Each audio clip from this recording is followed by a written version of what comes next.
Те најзвучни барања кои вие не го поддржувате е минимална плата од 500 евра. Тоа е доста вака популарно да се побара и од тој аспект како синдикат можеби на дел од јавноста е чудно зошто и вие не би барале колку што може повисока минимална плата да добие работникот. Ние не дека не бараме 500 евра минимална плата, ние бараме и 600 евра минимална плата. И ајде сега ќе се сетиме како почна од септември, од 450 па дојде на 550, па на 500 евра, па ги поддржувала една од коморите дека ќе им даде 500 евра плата.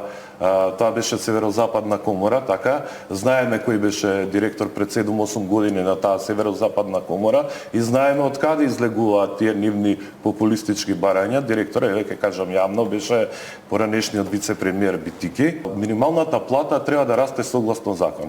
Ние имавме закон за минимална плата кој што се донесе во 2012 година и е за јавноста да знае и да и биде појасно на јавноста. 2008 година за 1 мај на сите плоштади, кога ССМ нигде го немаше, КСС собра 48.000 потписи, со што ја иницираше носењето на минималната плата.